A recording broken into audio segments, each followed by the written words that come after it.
Assalamualaikum warahmatullahi wabarakatuh. Selamat pagi, salam sejahtera untuk kita semua. Semoga keselamatan selalu dilimpahkan pada kita semua.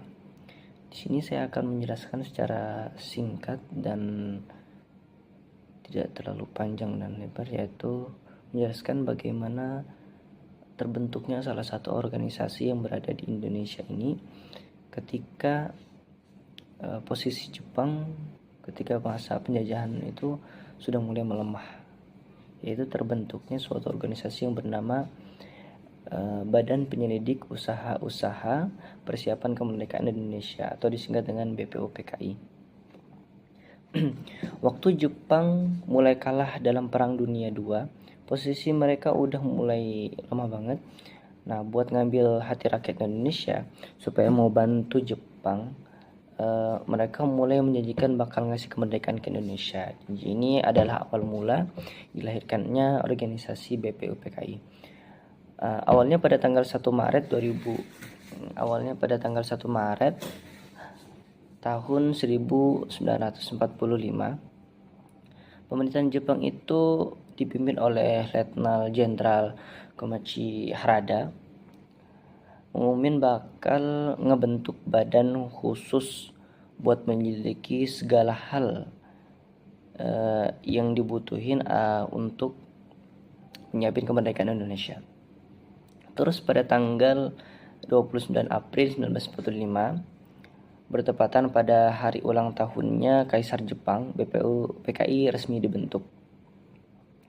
Ketua BPUPKI pada saat itu yaitu Dr. Andes Rajimanudiningrat, dan jumlah anggotanya pada itu 62 orang Indonesia dan 7 orang dari Jepang sebagai pengawas.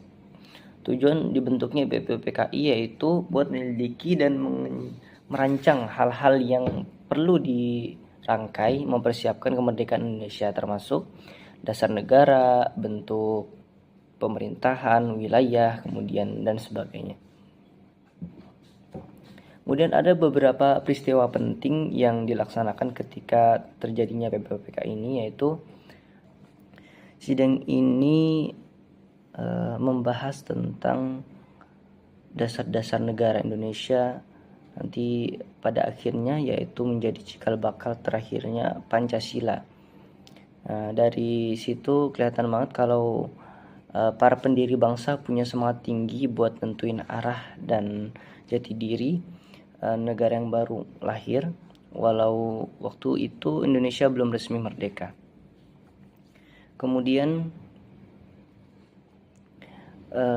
pada sidang tersebut ada nilai-nilai Pancasila yang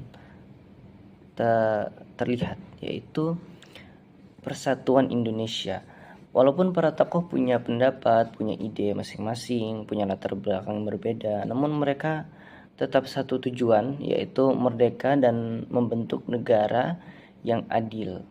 Kemudian ada kerakyatan yang dipimpin oleh hikmat dalam permusyawaratan perwakilan, yaitu perbedaan pendapat ini diselesaikan dengan lewat musyawarah, tidak lewat main sepihak, misalnya main hakim sendiri atau main yang penting ideku adalah yang terbaik.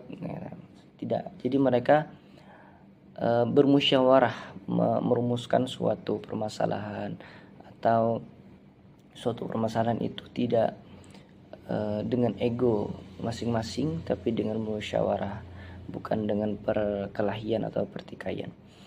Kemudian ada ketuhanan yang Maha Esa, yaitu karena semua sepakat bahwa bangsa Indonesia adalah bangsa yang beragama dan menjunjung tinggi nilai ketuhanan. Kemudian ada juga sidang kedua. Sidang kedua ini dilaksanakan pada tanggal 10 sampai 17 Juli 1945. Sidang ini merancang Undang-Undang Dasar, kemudian termasuk pembukaan yang dikenal dengan Piagam Jakarta Charter. Nah, kemudian pada akhir masa BPUPKI Setelah tugasnya dianggap selesai, BPUPKI resmi dibubarkan pada tanggal 7 Agustus 1945, lalu diganti dengan PPKI, yaitu Panitia Persiapan Kemerdekaan Indonesia. Dan tugasnya buat menyelesaikan hal-hal terakhir sebelum proklamasi. Terima kasih.